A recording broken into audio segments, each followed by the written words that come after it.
সব নাটক মানুষ বোঝে না। যেখানে মিটিং করে রেলে করে লোক নিয়ে আসে, বাইরে থেকে লোক নিয়ে আসে, নিয়ে এসে মিছিল মিটিং করে। কোনো একটা এজেন্ট দেওয়ার ক্ষমতা নেই, বাইরের এজেন্সিকে দিয়ে আর ভাবছে প্রশাসনকে চাপ দিয়ে। এখন যেহেতু ইলেকশন, মনে রাখবেন আগামী 3 সপ্তাহ বাদে তৃণমূল কংগ্রেস সরকারই আসছে এবং তারাই আসবে। কোনো রকম ইভিএম মেশিন যাতে লুট করতে না পারে, পোলিং স্টেশন থেকে শুরু করে একদম পৌঁছে দেওয়া পর্যন্ত সেন্ট্রাল ফোর্সকে দায়িত্ব দেওয়া হয়েছে আপনাদের পোলিং ইভিএম মেশিন লুট করবার। আমাদের কাছে খবর আসছে কাউন্টিং মেশিনে যারা ভোট গুনতে যাবেন, ধরুন আপনি 100 পেলেন, ওখানে কম্পিউটারে তুলবে 5। দেখে নেবেন যতক্ষণ কম্পিউটারে পুরো ভোটটা না তুলবে কেউ হাল ছাড়বেন না, লড়ে যাবে। লড়তে পারবেন, যুদ্ধ জয় করতে পারবেন।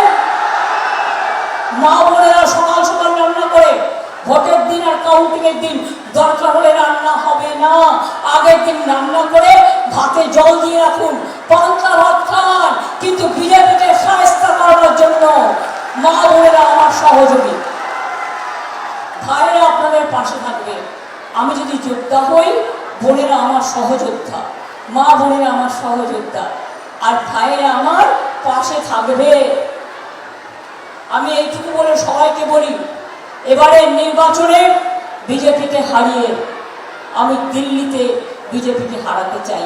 তাই আপনাদের সমর্থন, আপনাদের দোয়া, আপনাদের আশীর্বাদ, শুভকামনা, একটা ভোটও যেন অন্য কোথাও না যায়, তৃণমূল কংগ্রেস ছাড়া, জোড়া ফুল ছাড়া। এই ভুলটা করবেন না। দেখেছেন পরশুদিন হারিয়ে দিয়েছি লোকসভায় আমরা, কি করে হারালাম? মহিলা বিল নয়, মহিলা বিল পাস হয়ে গেছে 2023 সালে 25 সেপ্টেম্বর।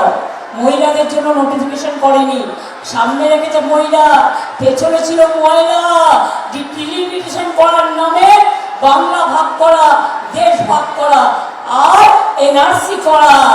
অত বোকা আমরা বুঝি। ধর্মের গর্ব আকাশে নড়ে। এবার হেরেছ, তোমাদের পতন শুরু হয়ে গেছে, অহংকারের পতন, ঔদ্ধত্যের পতন।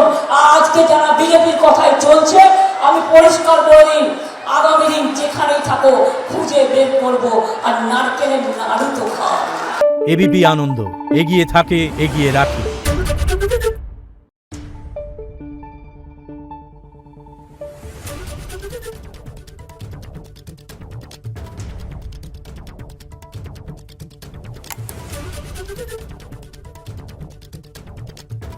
Thank you.